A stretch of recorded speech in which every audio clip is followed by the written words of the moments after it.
अमरावती जिल्ह्यातील अतिमुसळधार पावसामुळे चांदूर रेल्वे आणि नांदगाव खंडेश्वर तालुक्यात मोठ्या प्रमाणात शेती आणि घरांचे नुकसान झाले आहे। या पार्श्वभूमीवर वर्धा लोकसभा मतदारसंघाचे खासदार अमर काळे यांनी सोमवारी नुकसानग्रस्त भागाची पाहणी करत नागरिकांशी संवाद साधला। यावेळी त्यांनी प्रशासनाला तातडीने पंचनामे करून मदतीची प्रक्रिया सुरू करण्याचे निर्देश दिले।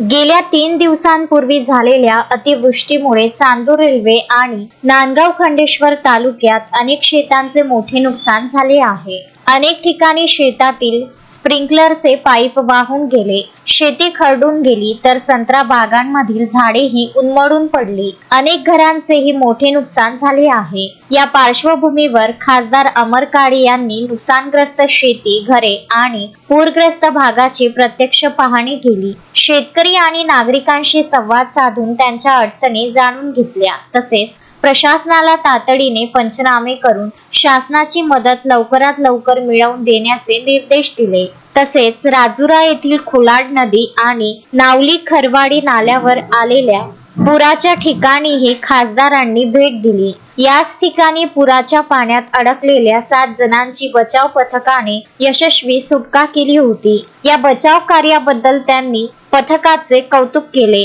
आणि भविष्यात अशा आपत्तींचा सामना करण्यासाठी आवश्यक उपाययोजना करण्याची गरजही व्यक्त केली। चांदूर रेल्वे आणि नांदगाव खंडेश्वर तालुक्यातील नुकसानग्रस्त भागाची पाहणी करून खासदार अमर काळे यांनी प्रशासनाला तातडीने पंचनामे पूर्ण करून शेतकरी आणि नागरिकांना शासनाची मदत लवकर मिळावी यासाठी आवश्यक कार्यवाही करण्याच्या सूचना दिल्या आहेत। Piyush Thombare, Vidarbha news, Chandur railway.